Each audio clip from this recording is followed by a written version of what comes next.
Tumagas ang langis ng isang dump truck dahilan para kumalat ito sa kalsada sa Pasig.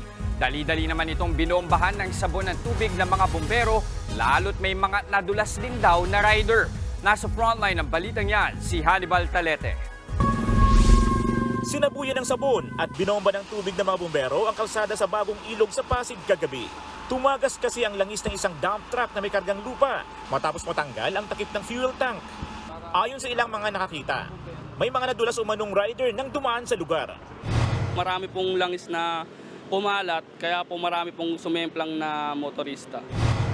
Lalong kumalat ang langis dahil sa patuloy na dinaraanan ng mga sasakyan. Umabot sa 50 metro ang haba ng pinagkalatan ng langis. Doon lang kasi may tumapon eh. Lahat ng tumapon doon, galing. Tumapon ano, sir? Yung langis. Lahat ng galing doon, nakukuha nila sa gulong, kumakalat habang tumatakbo sila, yung langis, paduktong ng paduktong. Kaya nakaikot siyang ganoon. Hindi kinaya ng fire rescue ng Bagong Ilog ang paglilinis sa tumagas na langis. Kaya nagpasaklolo na sila sa BFP Pasig. Hindi rin umubra ang tubig sa pag-aalis ng langis. Kaya binuhugahan na rin ng sabon.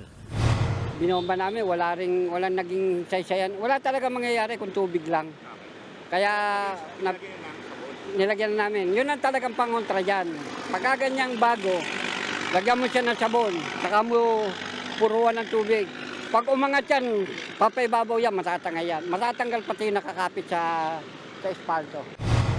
Tumagal ng halos 1 oras ang pagtanggal sa kumalat na langis. Samantala, tiniketan naman ang driver ng dump truck dahil sa obstruction. Nagbabalita mula sa frontline, Hannibal Talete, News 5. Mga kapatid, Jess De Los Santos po, huwag magpauli sa mga umaaksyong balita at napapanahong issue sa bansa. Para sa mas malawak na balitaan, mag-subscribe at mag-follow sa social media pages ng News 5.